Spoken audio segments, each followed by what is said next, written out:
Namaskar. My dear brothers and sisters, thank you for this opportunity to be together at this 7th India Ideas Conclave being hosted by India Foundation in order to reflect on Society 2.0, Rebooting to Meta-Era. Today, we are reflecting on gender, marriage, family, and religion 2.0. As active participants in this august body, we have been imagining freely and with deep interest how to reboot India 2.0 to Meta-Era.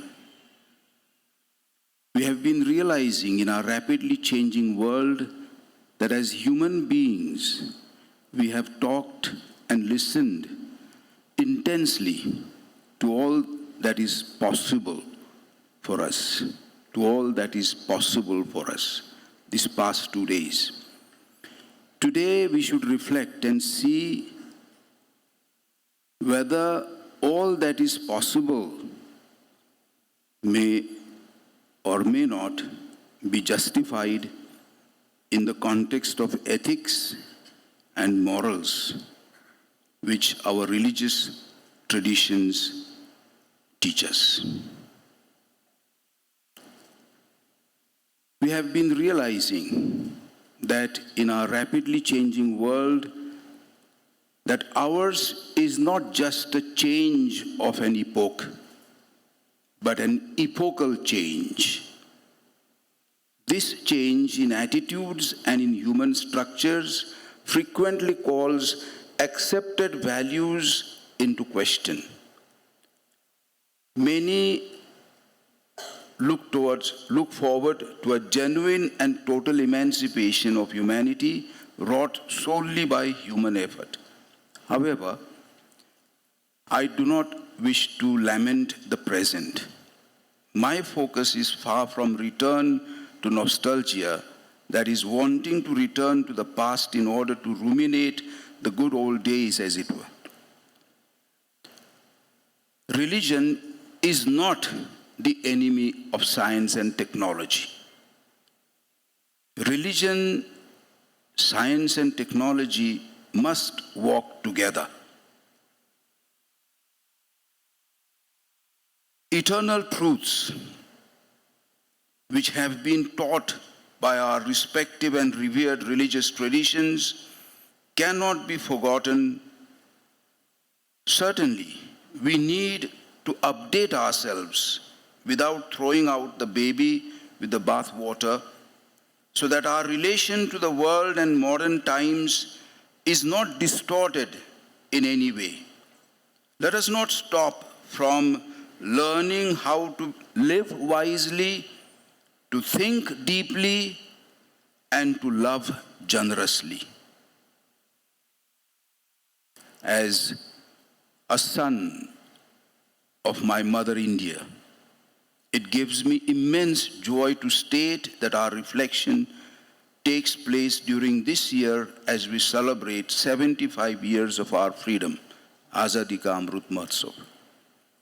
There is no doubt that contribution from all of Mother India's sons and daughters will make our India an even more Samruddha Bharat, a more enriched nation. We need to build our society of tomorrow without losing sight of yesterday and today. Let me ask, as a son of my mother India, is not the Indic experience based on life-giving sacrifice? Let us be ready to sacrifice our comfort and even our lives to ensure that we keep hold of our rich past in order to serve both the present and the future generations. So what is our society today? Efforts need to be made to help the mass media of communications become sources of new cultural progress of humanity and not a threat to our deepest riches. Real relationships with others with all the challenges they entail, now tend to be replaced by a type of internet communication which enables us to choose or eliminate relationships at whim. In today's globalized world, the media can help us to feel closer to one another, creating a sense of the unity of the human family, our Vasudhaiva Kutumbakam, which in turn can inspire solidarity and a more dignified life for all. We need constantly to ensure that present-day forms of communication are in fact guiding us to generous encounter with others, to honest pursuit of the whole truth, to service, to closeness to the underprivileged, and to the promotion of the common good. We must therefore recognize and understand the world in which we live, its expectations, its longings, and its often dramatic characteristics. So first, we must recognize that our family is also part of the environment. Let us not restrict the concept of family just to husband, wife, and 1, 2, 3 children. Human beings too are creatures of this world. Although this is not a place for us to divert from our theme today, we cannot ignore the effects on people's lives of environmental deterioration. The social dimension of global change include the effects of rise in new forms of social aggression and social decline. The fact is that the deterioration of the environment and society affects the most vulnerable people on the planet. It is also true that environmental deterioration and ethical degradation are closely linked. Technology is now transforming the face of the earth. Biology, psychology, and the social sciences not only bring people hope of improved knowledge in conjunction with technical methods, they are also helping men and women to exert direct influence on the life of social groups. These new conditions have their impact on religion. Second, let us look at the changes in gender, marriage, family, and religion. At the outset, let us understand the issue of gender equality. This concept is understood in different ways, but most people would believe that we are all created equal. Man and woman have the same dignity and are of equal value. The issue of homosexuality has increasingly become a matter of public debate. The LGBTQ community's inclusion in civil society is also gaining ground across the world. Naturally, an exhaustive treatment of the complex issue is not attempted here. It is unfortunate that homosexual persons have been and are the object of violent malice in speech or in action. On the contrary, we are taught that firmly and clearly we are taught that these persons must be accepted with respect, compassion, and sensitivity. Every sign, that doesn't mean giving them all the license to do what they want, but respect, compassion, and sensitivity. Every sign of unjust discrimination in their regard should be avoided. At the same time, the well-being of the individual person and of human society is intimately linked with the healthy condition of marriage and the family. The welfare of the family is decisive for the future of the world. By that human act whereby spouses mutually bestow and accept each other, a relationship arises which by divine will and in the eyes of society too is a lasting one. A greater emphasis on personal communication between the spouses helps to make family life more humane. a growing need is felt that young people should be aptly and seasonably instructed about the dignity, duty, and expression of married love. The family is a kind of school of deeper humanity. Children should be so educated that as adults they can, with a mature sense of responsibility, choose their state of life. Third, the complexity of the family today. Let us look to the reality of the family today in all its complexity, with both its lights and shadows.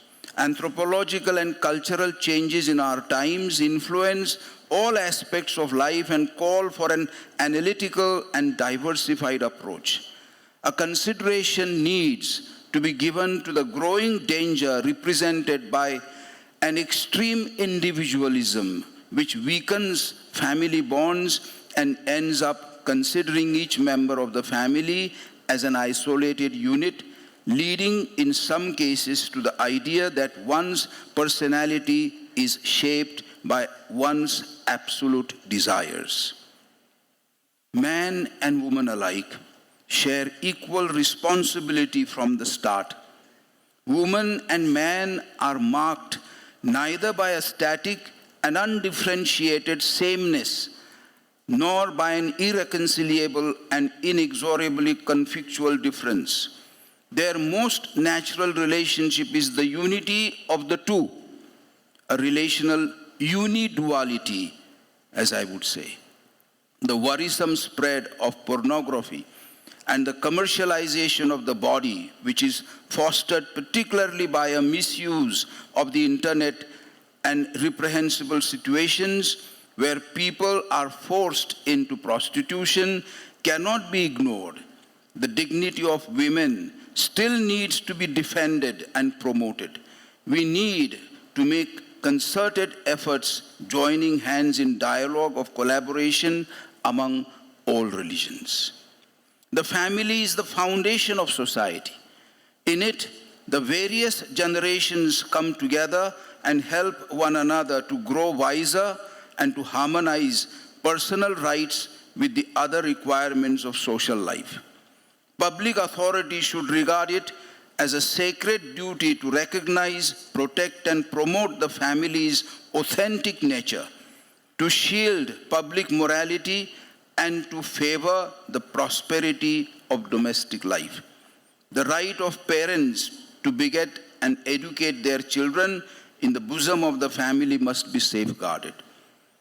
Here, we must acknowledge the sad fact that the traditional cultural and family values of our great Mother India are under threat not just from inside our society.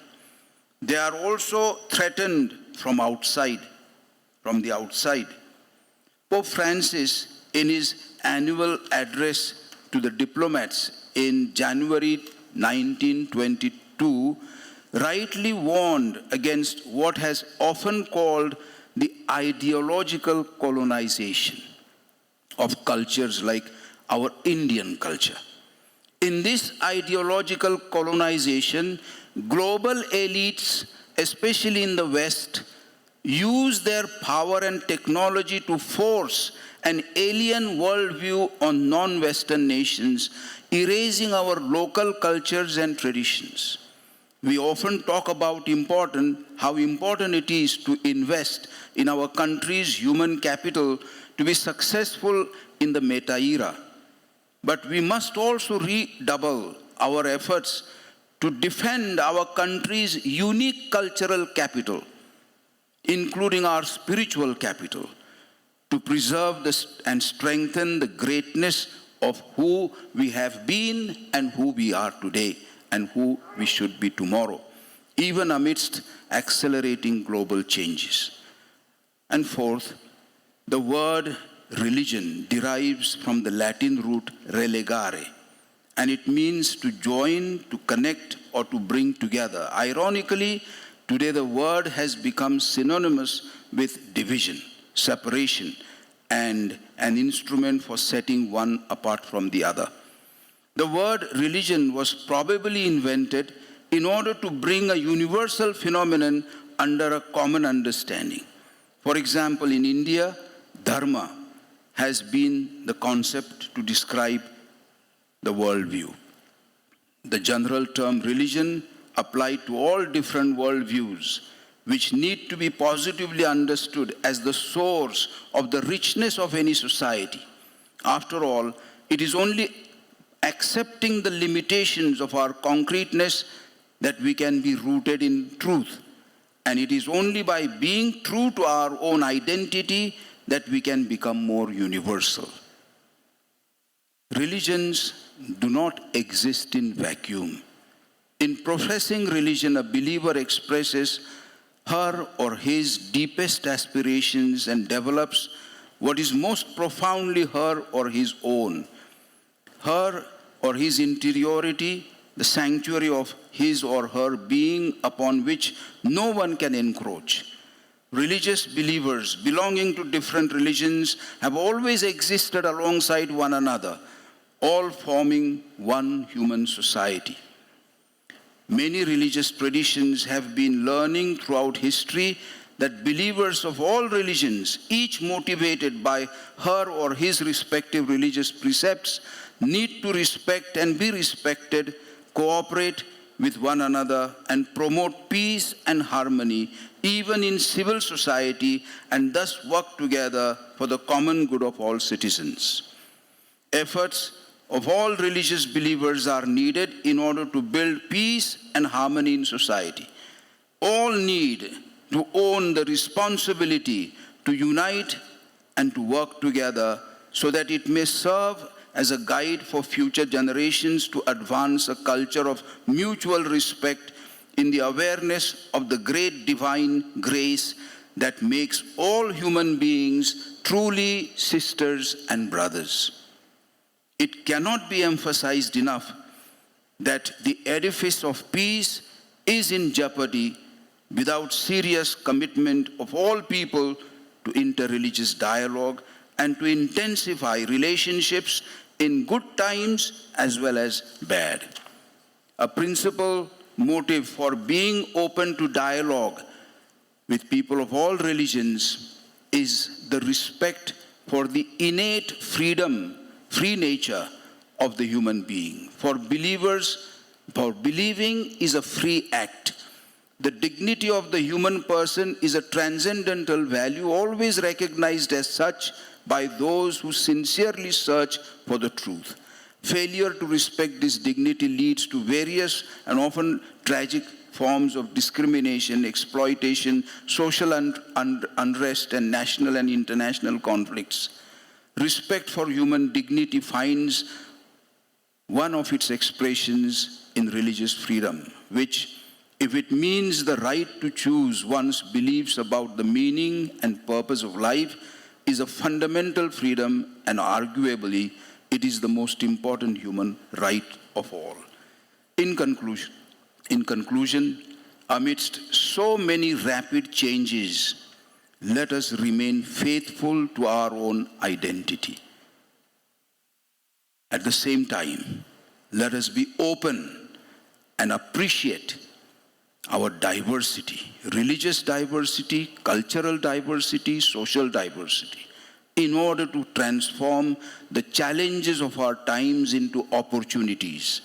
Finally, let us follow the path of fostering a culture of dialogue which at its heart is a matter of listening and reasoning, so that together we can develop a common vision for our great Mother India.